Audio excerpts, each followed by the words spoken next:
letting them score so you guys could have time? Yeah, they're not stupid enough to do that. They down the ball. The quarterback ran up the middle and took a knee. I mean, the play before that, the pass play to the one. We're still fighting. Yeah, we're still fighting at that point. Yeah, And at also that one. point, we're still fighting. We're not thinking about letting them score a touchdown at that point because now you're thinking hold them to a field goal because you go down there and get a field goal and you're back in the game. You tie the game, so you're not thinking that at that point. I just want to ask you about, there was a 3rd and 1 play earlier in the quarter where you guys threw it instead of running it. What was the decision there to not just run it and try to get that first down on the ground? You've been watching us all season, right? Mm-hmm. Thank you. Go ahead, Romy. Next question. Coach, when you talk about being close, and today it felt like it was those little things, some Yeah. costly penalties. Yeah. What goes into teaching the guys to eliminate those little mistakes in big moments? That's discipline. That's discipline on the field, discipline off the field. If you're undisciplined off the field, you're gonna be undisciplined on the field. Those little moments and those little penalties are costly because at the end of the day, they add up. I mean, they had more yards and penalties than we did, and we had 11 penalties. They had 8 for 87 yards. We had 11 for 83 yards. We won the time of possession by 7 minutes, and so we control the clock, we control the ball. We just came up short. But those costly little penalties, those little knucklehead plays, gonna cost you every time. Go ahead, Adam. Hi, Coach Adam Ostertag, 24/7 Sports. Doing okay. Obviously, it was far from perfect. Did you feel like the pass protection issues were maybe a little bit better today than they I had think been? he's only sacked 3 times. I think 3 times last week. Just do the math. I feel like it's improvement. So I praise the line all game long. It's challenging them to go to another level during the game, but I praise them all game long out there on the field for the protection. They gave us a clean pocket at times. At times he had to scramble. You're going to do that because the opposing team is going to blitz sometimes. But overall, I really think they've improved tremendously. Coach, Pat Rooney, Boulder Daily Camera. Going back to that 3rd and 1 that Brian asked about, were you guys a little bit out of sync on that play? You know, the play call aside, it seemed like you broke the huddle late and then were sped up trying to get the ball off. What was No, not really. I didn't see it that way. I mean, I'm in the headset and I see what they're hearing, what they're calling. I know what they want to do. I didn't see it that way at all. What's up? Jimmy, go ahead. Coach Jimmy Sirkos, 24/7 Sports. There were some off-the-field antics going into this week on social media and things like that. Is that something y'all paid attention to What at all? was it? I didn't get it. Tyler Upshaw was making comments about Shador. That's a young man taking advantage of his moment. It is what it is. But Clinton Yates, ESPN. Coach, you talked about the support you've gotten from this team, from the city over the course of the season. When the season first started, how did you define success? Do you think you've reached it so far? In many aspects, certainly. Trying to watch my words. Certainly. I feel as though every time these fans come in this stadium, there's an expectation of us to win. I think there's progress. I wasn't here last year, but I'm pretty sure I've talked to some people that I know pretty well. I think there's tremendous progress. We have consistency in several positions that are phenomenal, and I truly feel that there's progress. We have inconsistency in some positions that we can fix. We know the problem, we identify it, and we're going to fix it. That's progress because we know what the problem is and we have the aptitude to fix it. So I really feel like we're underachieving for my standards. But when you really look at it, I'm pretty sure you see a better football team on the field each and every Saturday. Excellent fans. You been here for a while? Yeah. What you think? I think it's an interesting question as to what success means for this program. Yeah. Wins are one thing, popularity is another. Is the team better? Team's definitely better. Good. Just rest it right there with exclamation mark. But Alex. Coach Brian Alex Ramirez, Mile High Sports Radio, final word. Yes, sir. Talk about the 12th man, as you mentioned, everybody expects to come into the stadium to win. Yeah. That's what we expect all the time. And that's a different feeling. It But feels I like great, that. man. I like that. They should. They should, and I feel like one thing about it, we're gonna give you a good game. We're gonna stretch your OC, your DC, your special teams coordinator. We're gonna stretch them out and stress them out, trying to stop what we're capable of doing You could see what we need. It's easy for you to look out there and watch us on television and say, okay, I see what they need. They could go get that. That's why I'm excited about tomorrow, but I gotta take care of today. Sean, go ahead. Coach Sean Hewitt of the Denver Post, you mentioned how painful being right there is, Yes. so everybody can see it. Yes, sir.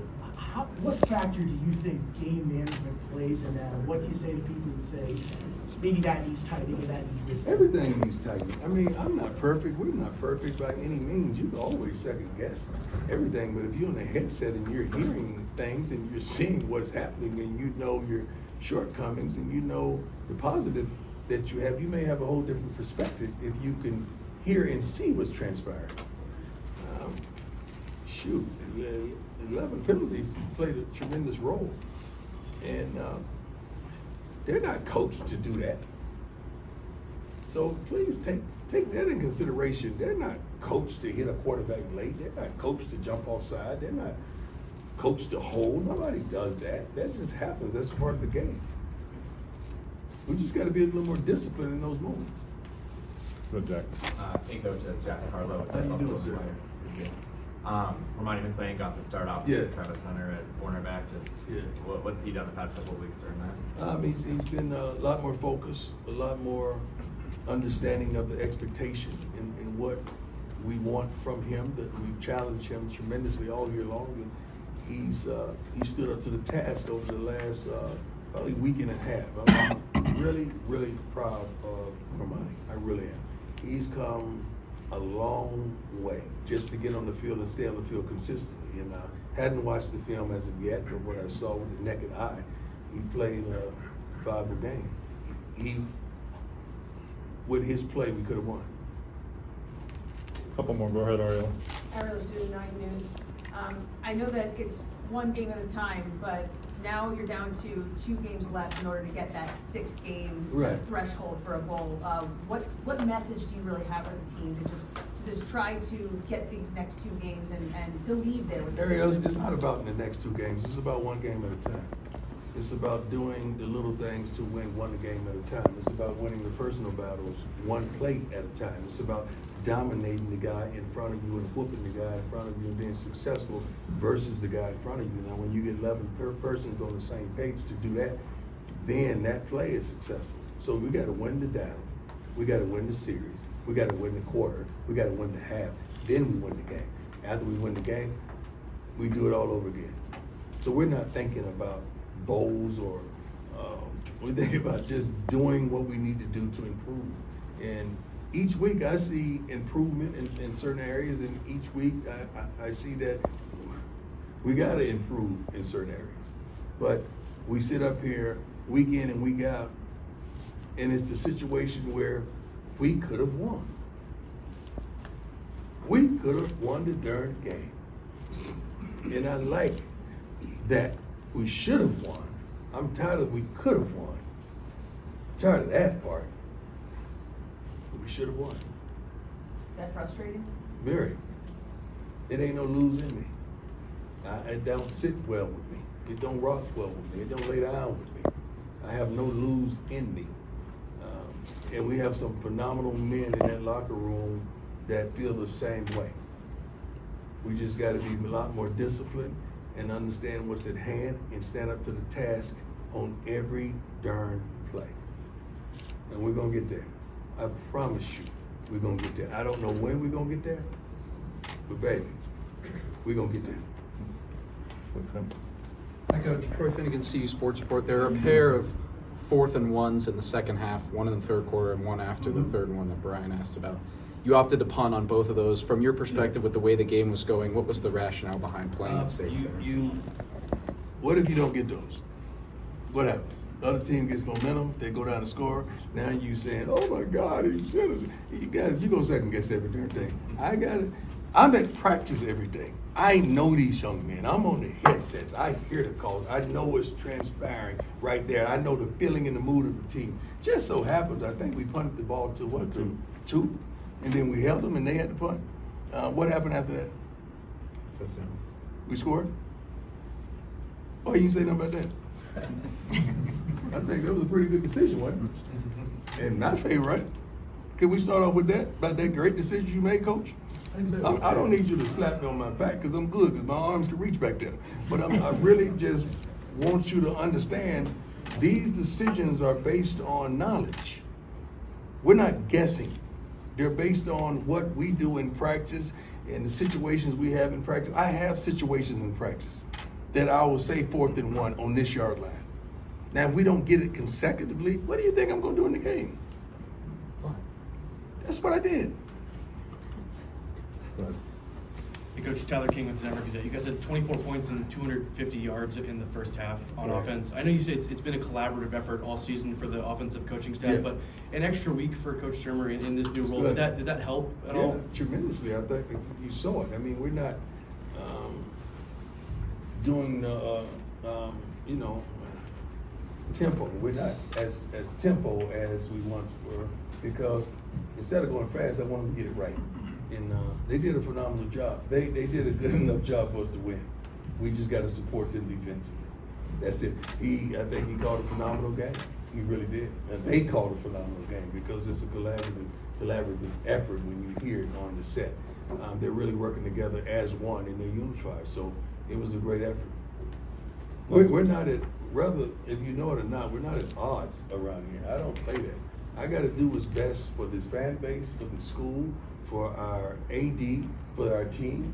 The decisions I make, I feel like it's best for us going forward. And that's why I make them. It's okay for you to second guess. I don't mind that at all, because I've been second guessed my whole life. I don't give a darn, really. I'm not gonna lose a wink of sleep because you second guessing what I did and what I do. But I make decisions not based off emotions. I make decisions based off facts and based off feelings and based off knowledge and understanding and tremendous wisdom. That's why I make decisions. Thank you, my man. Last one, go ahead, Brian. Coach, I did want to ask about those 3 times that Bassett pins them inside the 10. Each time the defense gets a stop, and then 2 touchdowns, and then Mata misses the field goal in scoring range.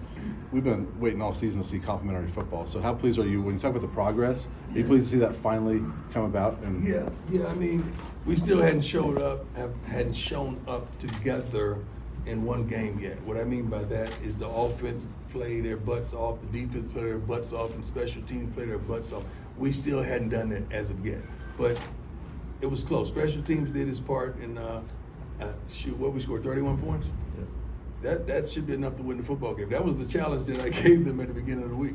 I said, guys, we need to score at least 31 points, because based on what they surrender and what they score on the road, you come up with all these calculations and you kind of narrow it down, and you say, okay, this is what they normally do, and they've been a consistent team.